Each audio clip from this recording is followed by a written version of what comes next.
What's going on, everybody? The Island Rick's coming to you live with another video.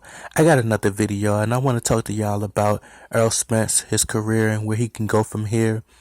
And just talk about his performance versus Kell Brook. I thought it was a great fight. I feel like Errol Spence is one of those fighters who listens to his fans, and he listens to his coach as well. And he kind of listens to the point where he can implement what he feel as though he should implement into his style. And that's what I like about him. He listens and he wants to improve, and that's what makes him great. The one thing, as far as like his performance with Kell Brook, I would give it a B minus. I've been following Errol Spence for the past like 4 or 5 years, and just kind of championing him, and just supporting him. Giving my support. In my channel, you've seen like I did videos of why he would be a mega superstar and how he shouldn't, be worried about those guys, because eventually they will have to fight him and they will come to him. And that's pretty much what happened. It kind of fell in his lap in a way. It came for him and he earned it the hard way. The one thing I would like to say about Errol Spence, as far as like this performance, and the reason I gave it a B minus is he didn't come. He made this fight a lot harder on himself by himself. It was his fault that, in the beginning he was getting hit with some shots that he shouldn't have got hit with. And I just believe that if he would have took his time and, been a little more patient, set up his shots and, kept the distance and controlled the pace, he could have, dominated the fight in a way more, showing fashion instead of taking those shots. It's okay with showing the fans that you could take a shot every now and then, but I do believe that, he should have kind of, been a little more methodical in the ring. He stated that you could tell the game plan was to implement some of the things that they seen with Sean Porter. He stated that Kell Brook didn't have a great inside game, which he doesn't. His inside game isn't that well. He's great at, moving around the ring and kind of countering, just pretty much countering. And Errol Spence knew that coming into the fight. It seemed like they wanted to go with the Sean Porter game plan and just maul in and come in. And that's what he did. He came in very reckless in the beginning rounds. And the seventh round, you could see him more patient, timing his punches, setting up his punches, throwing combinations, catching punches, throwing the jab, working the body.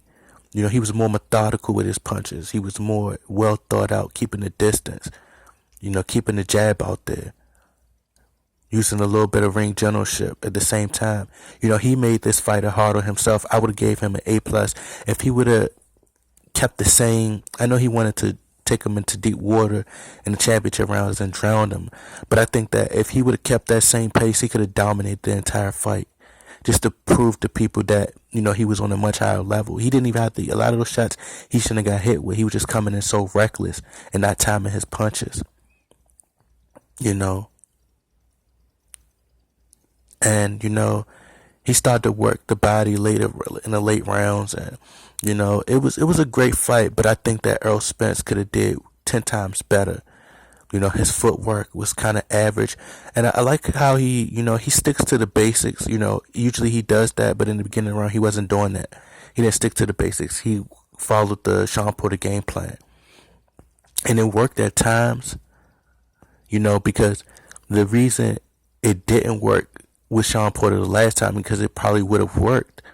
The reason it did work because Kell Brook was being able to get away with holding so much, but with this one he wasn't able to. But he didn't do as bad, But I'll say this, that Errol Spence, has to time his punches a little bit more, as far as like what he did pretty much in the 7th round and 8th round. Everything that he did then, he should have just carried that throughout the entire fight, and he would have got him out. I predicted the 7th round, 8th round knockout, and he could have got it then.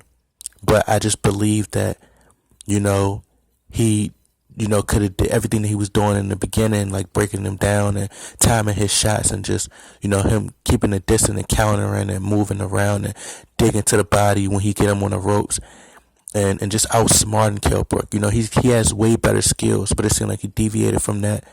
And like he said, he was a little rusty,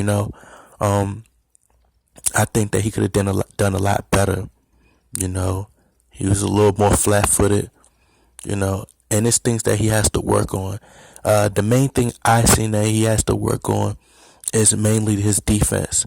He said he wants to, Errol Spence says that he wants to be, join the business world once he gets like 30, in his late 30s, probably like Floyd age.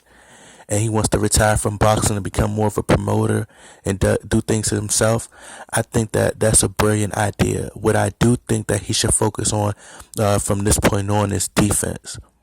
Staying sharp defensively, working on his reflexes. His reflexes seem like they're not, remember my coach gave me, the reason my reflexes were great. Like when I was boxing, my coach told me, what I noticed, like what helped me as far as like my reflexes was the fact that I was so cautious, and that's why Floyd Mayweather is so great with his defense, because he's cautious.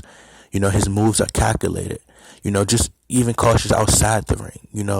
Okay, let me be cautious, let me do this because I don't want to have brain damage like Muhammad Ali or like Freddie Roach, or I'm cautious about this. I don't want to get hit because I want to be able to last with the, beyond the sport. And I think that that's the approach that that's why Floyd studied Pernell Whitaker. Great defensive technician. Also, like, you see where maybe Errol Spence could do like some tennis drills where you just bounce the tennis ball fast and you trying to, just get better with your reflexes, just bounce it on the ground up and down real fast. And you get better with your reflexes. I think that reflexes should be the main goal for this next training camp. The performance where he don't have to take a lot of shots and he could dish out more than he take. And it was a great performance, but it could have been spectacular. A plus. Not taking too many shots. I felt like Floyd's best performances was when he was making his opponents, the best opponents, look average, because he was dishing out a lot of punishment and he wasn't taking no punishment. Versus Diego Corrales, great example. Canelo Alvarez, great example. He wasn't taking no punishment. He was ducking shots, catching punches, pull right counters, just mastering the art of boxing, And I think that, Floyd had that Cuban style ring generalship. And I think that that's what Errol Spence should work on. Not to say that he's Floyd Mayweather, but, Floyd Mayweather was great. And Floyd Mayweather studied from the guys who came before him. So Errol Spence just has to pick up where Floyd left off at, and he would be fine. He would, dominate the sport, especially his defense. Just becoming a great defender. He don't have to do the Philly shell and all that. He could just, find a way to implement some of what Floyd and Pernell Whitaker did, and become great defensively. That's the only thing that I seen that he needs to really sharpen up on, and just time his punches and set up his shots a lot better, sit on his punches, and, catch more punches, uppercuts, make him like a fool. I think he's going to destroy Keith Thurman if he goes in with that mentality. Keith Thurman's a sharp boxer, but Errol Spence has to, figure out a way that he could, counter him and dig to the body, go toe to toe with him. But that's just my opinion. I feel like Errol Spence is a great fighter, terrific fighter, and he's going to do a lot of tremendous things in the sport. He can go up and fight Canelo after he destroy the welterweight division, and that's what I said in the past about Amir Khan. Amir Khan should have focused on. He should have never went up and fought Canelo. Same thing with Kell Brook. They should have took care of the welterweight division first and then went up. People like, oh well, Kell Brook shouldn't have Kell Brook, we give Kell Brook credit for going up and fight. Oh, that fight doesn't count. He lost versus Triple G. I don't care. It was a loss was a loss. He lost versus Triple G. It is what it is. You know, Nobody put a gun to his head. It wasn't mandatory for him to go up and fight Triple G. He went up and fight him. He went up and fought him. So he took his L, and he got to take his L like a man. And Eddie Hearn is trying to get him back in the ring already. Trying to get him in there versus Amir Khan. Kell Brook needs to take 2 years off, let his eye heal, and if it take longer than that, however long it take, let it heal and stay away from the sport. Get away. That's what happened to Muhammad Ali. He listened to the fans too much, and they weren't trying to help him. At least with me trying to tell Errol Spence to be more defensive is so he can last longer in the sport. I care about his well-being. I don't want to see my favorite fighter get hurt just because I want to see him go out there and take shots. And it's a barbarian sport. No, I want the best for him because I'm black. That's one. And two, it's just that I like to see him win. Like, I'm a supporter. If I support somebody, I want to see them do good.